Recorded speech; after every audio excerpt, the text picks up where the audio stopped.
Olá a todos, meu nome é André Lira. Eu vou falar sobre a hepatite B no paciente com HIV.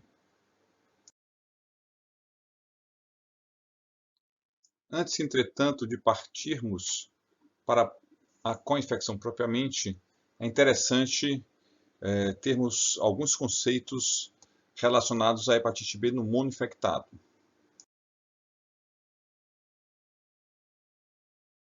Quando nós falamos em hepatite B, nós temos que lembrar das fases da infecção crônica do vírus da hepatite B. Portanto, ao estarmos diante de um paciente nessa situação, nós temos que tentar caracterizar em que fase esse paciente se encontra.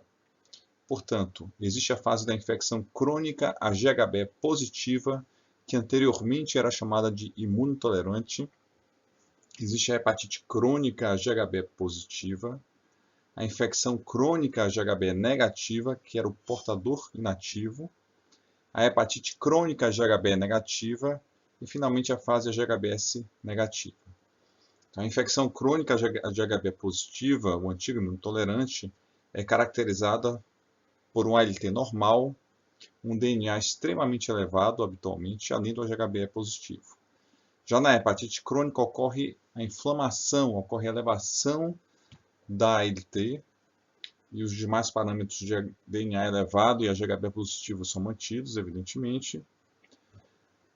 Na fase do portador inativo, que o nome atual é infecção crônica GHB negativa, a LT já é normal e a carga viral é baixa, menor habitualmente que 2.000 unidades por ml. Salvo situações particularizadas, ela pode ser um pouquinho maior do que esses níveis, mas classicamente está abaixo desse cutoff. E o GHB é negativo. Já quando o paciente passa para a hepatite crônica GHB negativa, que é o vírus mutante, ocorre inflamação e a ALT se eleva.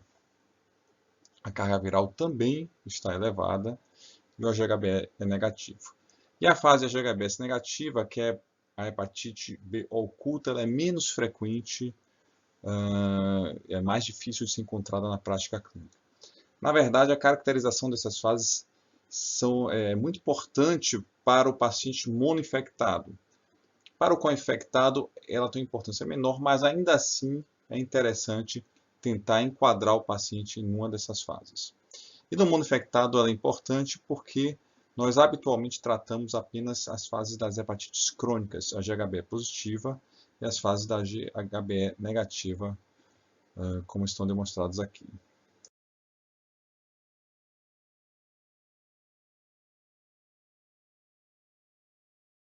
Portanto, nós podemos resumir, em linhas gerais, que no monoinfectado, habitualmente nós vamos tratar indivíduos com níveis séricos de DNA viral do HBV acima de 2.000 unidades por ml, níveis de ALT elevados, presença de necroinflamação ou fibrose moderada no fígado. Entretanto, em algumas situações nós levamos em consideração outros fatores, como idade, estado clínico do paciente, história familiar de carcinoma hepatocelular ou cirrose hepática e manifestações extrahepáticas.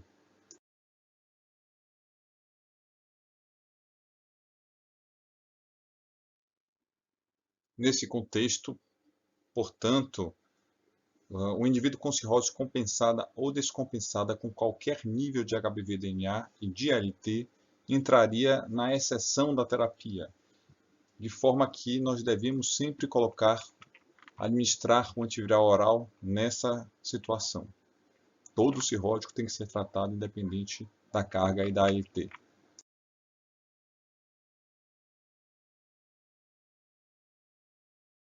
Uma outra situação que também foge à indicação clássica é que nos pacientes com infecção crônica GHB positiva, ou seja, aqueles com ALT normal e carga viral do vírus B elevada, que habitualmente nós não indicamos o tratamento, eles podem e devem ser tratados se tiverem acima de 30 anos de idade, independentemente da gravidade das lesões histológicas do fígado, se tiverem história familiar de carcinoma hepatocelular ou de cirrose hepática, ou se tiverem manifestações extrahepáticas da hepatite B.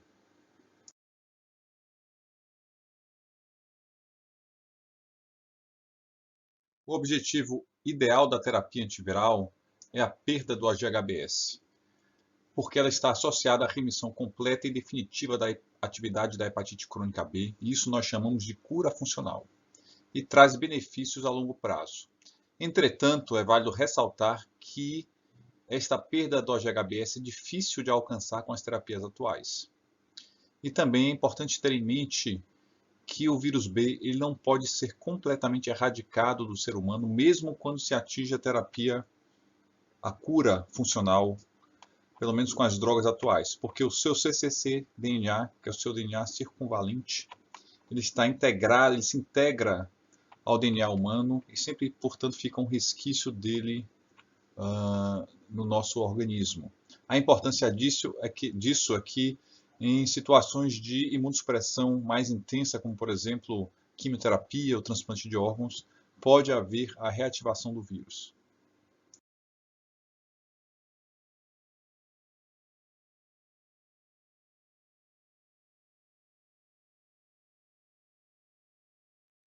Então, o objetivo realístico com as drogas atuais, no caso da hepatite crônica HB positiva, seria a perda do HB com soroconversão do E para o surgimento do anti-E e supressão duradoura do HBV-DNA para níveis baixos ou indetectáveis.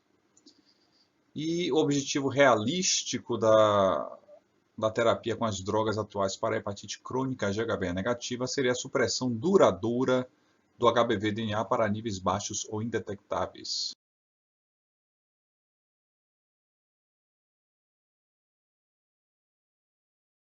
E o objetivo final da terapia, evidentemente, é proporcionar uma melhora da sobrevida, uma melhora da qualidade de vida do paciente, cessar a progressão da doença e evitar o surgimento do carcinoma hepatocelular.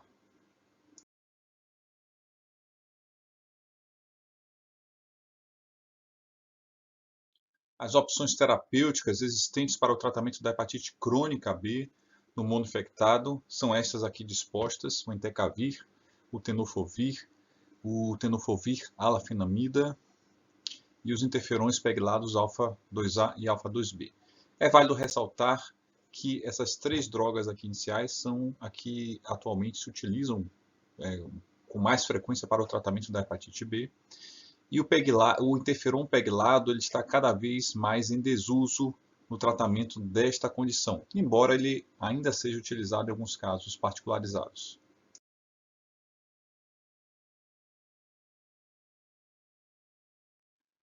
Bom, vamos falar agora sobre os aspectos relacionados ao manejo da co-infecção do HIV e hepatite B.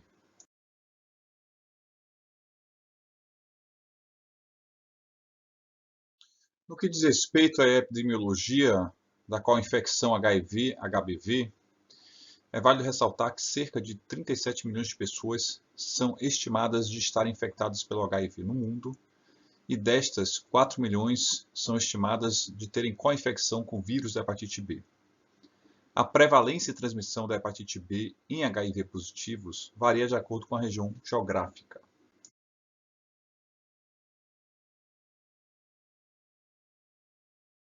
Consequentemente, na África e na Ásia, por exemplo, a transmissão do vírus B ocorre frequentemente pela via vertical ao nascimento e também é comum até os 5 anos de idade, através do contato íntimo com familiares, procedimentos médicos e também o ato cultural de escarificação, que é bastante comum na África.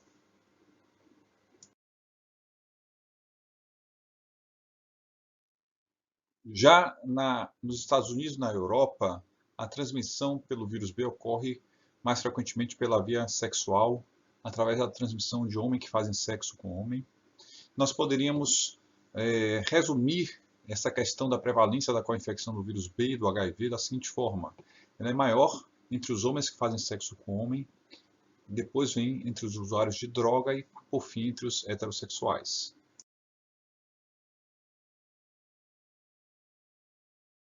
No que diz respeito à história natural da co-infecção HIV-HBV, quem tem hepatite aguda B e é HIV positivo tem 5 vezes mais chances de cronificação do vírus B. A mortalidade relacionada ao fígado na população de HIV é 19 vezes maior do que na infecção pelo HBV isolado, sem o HIV, e 8 vezes maior do que em indivíduos com monoinfecção pelo HIV. Portanto, o HIV acelera a doença hepática causada pelo vírus B. De qualquer forma, a terapia antirretroviral trouxe benefícios reduzindo a taxa de progressão da fibrose hepática e diminuindo a mortalidade associada à doença hepática.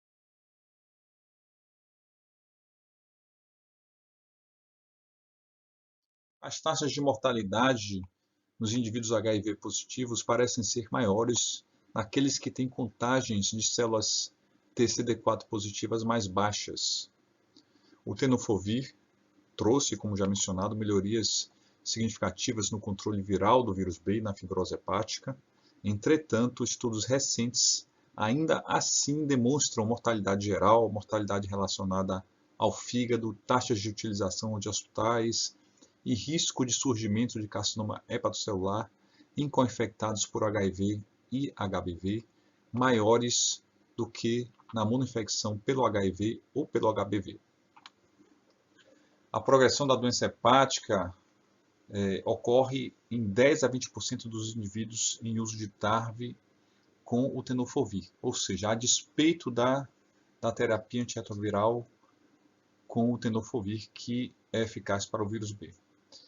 E, portanto, a supressão virológica ela ocorre na grande maioria dos pacientes, entretanto, ainda assim é observado que 10% dos pacientes co-infectados em uso do tenofovir apresentam o DNA do vírus B detectável.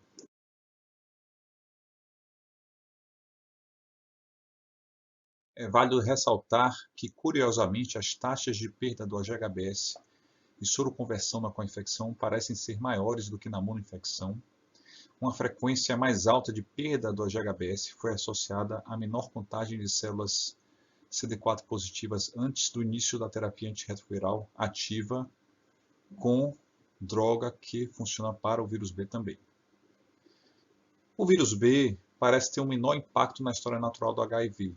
Entretanto, há estudos que sugerem um aumento da mortalidade pelo HIV nesses pacientes co-infectados e também há um maior número de eventos associados a AIDS nesses indivíduos.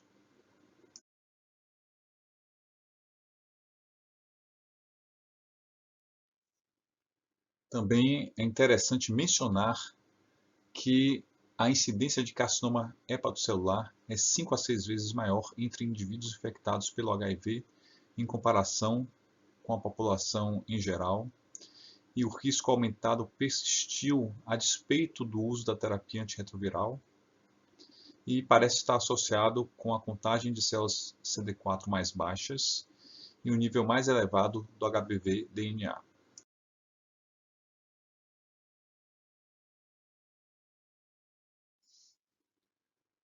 Um fenômeno de reconstituição autoimune tem sido descrito em alguns pacientes co-infectados e ele é definido como piora dos sintomas relacionados a qualquer infecção oportunista ou malignidade em um indivíduo infectado pelo HIV após o início da terapia antirretroviral. Mas na co-infecção HIV-HBV, ele é descrito mais como um flare, ou seja, uma exacerbação das enzimas hepáticas após o início da terapia antirretroviral. Em uma coorte de co-infectados por HIV e vírus B, que haviam iniciado a terapia antirretroviral e que apresentavam doença avançada com células CD4 em torno de 50 na Tailândia, 22% apresentaram a síndrome. E os fatores preditivos para o surgimento dela foram níveis elevados de HBV-DNA antes do início da terapia, níveis elevados também de ALT antes do início da terapia e uma contagem reduzida de células CD4.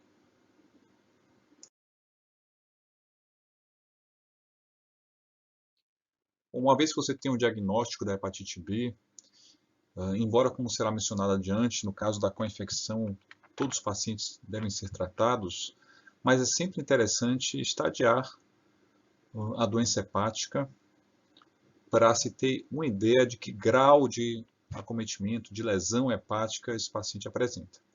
Então, a biópsia hepática foi utilizada durante muitos anos. Entretanto, com o surgimento do FibroScan da elastografia hepática, o uso da biópsia hepática foi bastante reduzido. Então, hoje, atualmente, nos monoinfectados e também nos co-infectados, o FibroScan é um método bem frequentemente utilizado para estadiar o estágio de fibrose hepática nesses indivíduos. Existem ainda marcadores bioquímicos como o fibroteste, fibrometer e o EPSCOR, que também são utilizados em alguns países, embora aqui no Brasil eles sejam menos populares.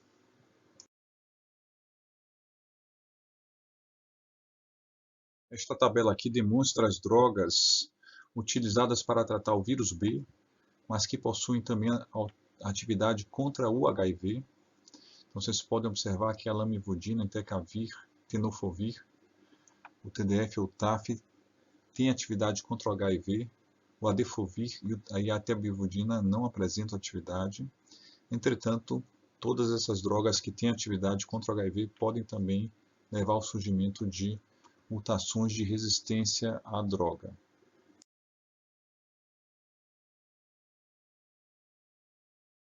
O tratamento antiviral do vírus B, no contexto da co-infecção pelo HIV, se tornou mais simplificado em comparação com a monoinfecção pelo vírus B.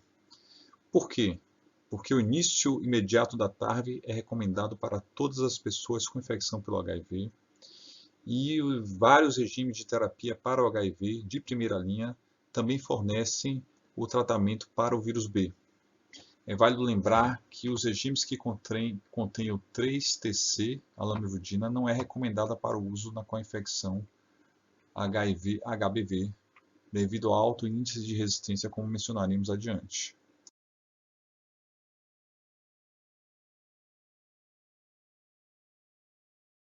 Portanto, a lamivudina ela foi extensivamente utilizada no passado para o tratamento da monoinfecção e também na co-infecção. Entretanto, foi-se observando o surgimento de resistência à medida que os anos passavam e à medida que se tinha maior exposição à droga. Então, o índice de resistência calculado é em torno de 20% por ano de exposição. E em 5 anos, tem alguns estudos que mostram o surgimento de 90% de resistência à droga. A exposição prolongada à lamivudina leva ao surgimento da dupla ou tripla mutação de resistência para o vírus B.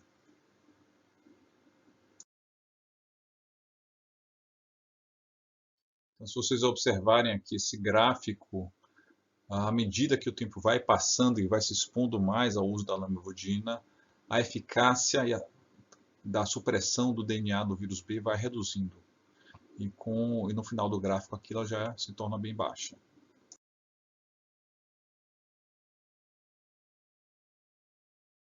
Só para se ter uma ideia de comparação, na monoinfecção, esta alta incidência de resistência genotípica em pacientes tratados com lamivudina também é observada, chegando a 70% em torno de 4 anos.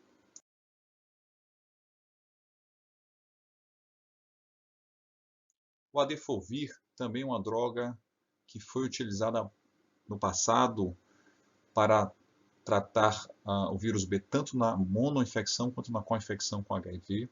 Entretanto, sua eficácia é parcial e também ao longo do tempo foi observando-se o surgimento de resistência à droga.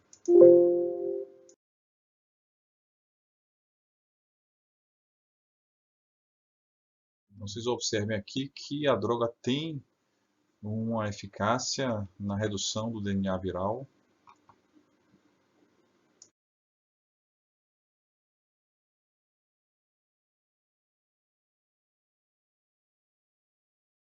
Entretanto, ao longo dos anos foi-se observando a presença de breakthrough virológico, já com 2 anos de uso do adefovir, e particularmente a mutação A181T na polimerase viral é a que chamava mais atenção.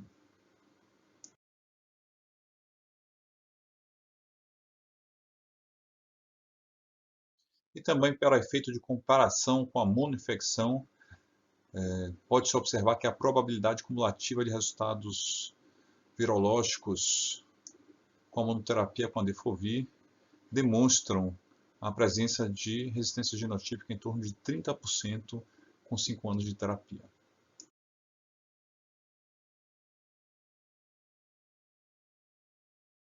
Como eu mencionei anteriormente, o interferon PEGlado está cada vez menos sendo utilizado na monoinfecção pelo vírus B e, consequentemente, na co-infecção vírus B HIV. Isso devido aos seus efeitos colaterais, seu uso parenteral subcutâneo, seus resultados aquém do desejável. Entretanto, ele pode ser considerado em alguns casos particularizados.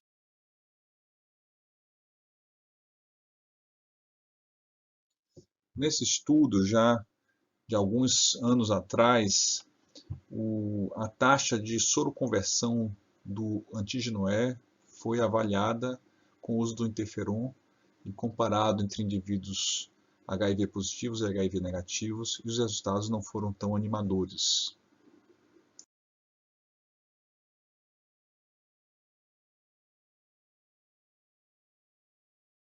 A telbivudina é uma droga com uma boa potência antiviral, entretanto, o índice de resistência contra o vírus B é muito elevado, de forma que a droga foi descontinuada.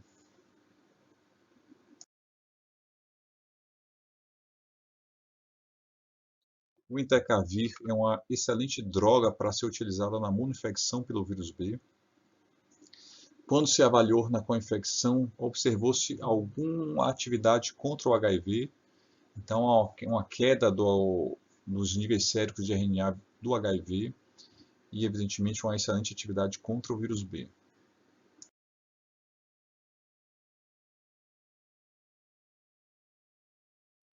Entretanto, é válido lembrar que pode existir resistência ao entecavir, particularmente a mutação aqui demonstrada L184V na transcriptase reversa do HIV, a mesma que confere resistência à lamivudina. Então, de um modo geral, o entecavir ele não é a primeira linha na co-infecção do HIV-HBV. Pode ser considerada como uma terapia alternativa nos pacientes com disfunção renal grave, ou seja, com clearance de creatina baixo, onde o tenofovir é uma contraindicação relativa. Mas se for optado pelo uso do entecavir, é necessário que o paciente esteja no regime de terapia antirretroviral contra o HIV totalmente supressivo. E se o paciente tiver já utilizado, tiver uma resistência prévia à lamivudina, é necessário colocar uma dose maior do entecavir, de 1 mg, e realizar o monitoramento de perto.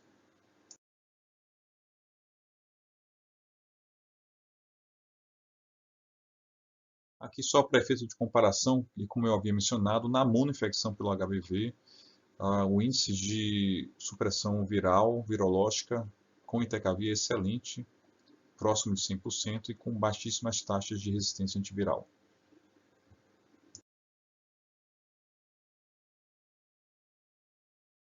O tenofovir, sem dúvida alguma, é a opção mais efetiva na co-infecção do vírus B e do HIV.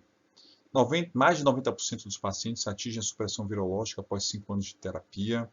A perda do AGHBE é descrita em torno de 35% dos indivíduos em 3 anos e 46% em 5 anos.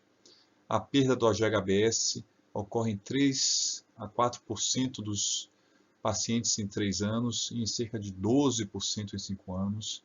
E o uso do tenofovir está associado também a uma melhora histológica do fígado.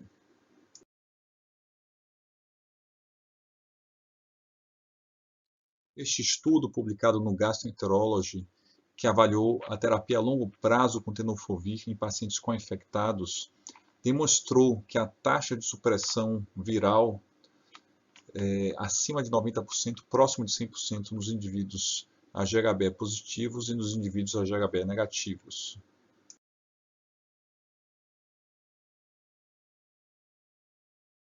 Neste mesmo estudo, os autores avaliaram também os indivíduos que tinham resistência prévia à lamivudina, os que não tinham resistência prévia, e da mesma forma, os índices, as taxas cumulativas de resposta de supressão do DNA viral da hepatite B foram bastante elevadas.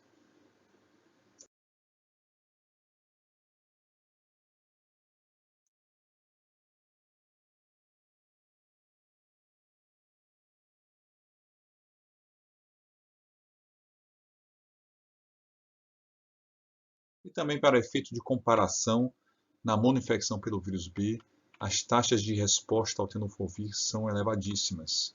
Então, vocês podem observar aqui que, ao longo dos vários anos, mais de 90%, próximo de 100% dos indivíduos permanecem com o HBV-DNA suprimido.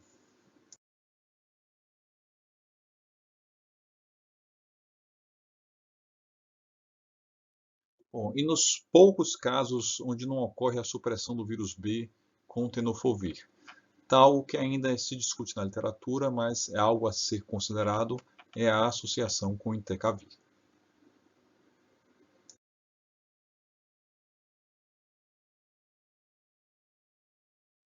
Finalmente, uma palavra final sobre o TAF, o tenofovir alafenamida.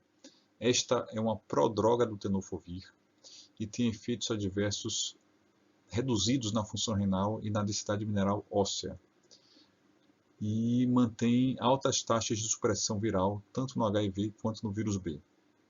Estudos recentes demonstram que mudar de TDF para TAF mantém controle virológico do vírus B de forma semelhante, tanto na monoinfecção quanto na coinfecção HIV e vírus B.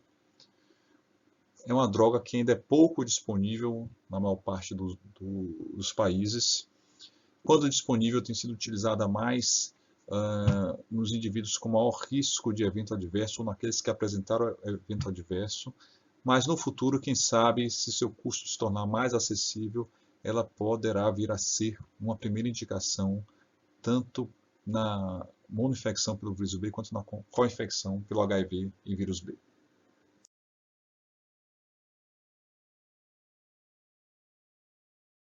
Muito obrigado a todos.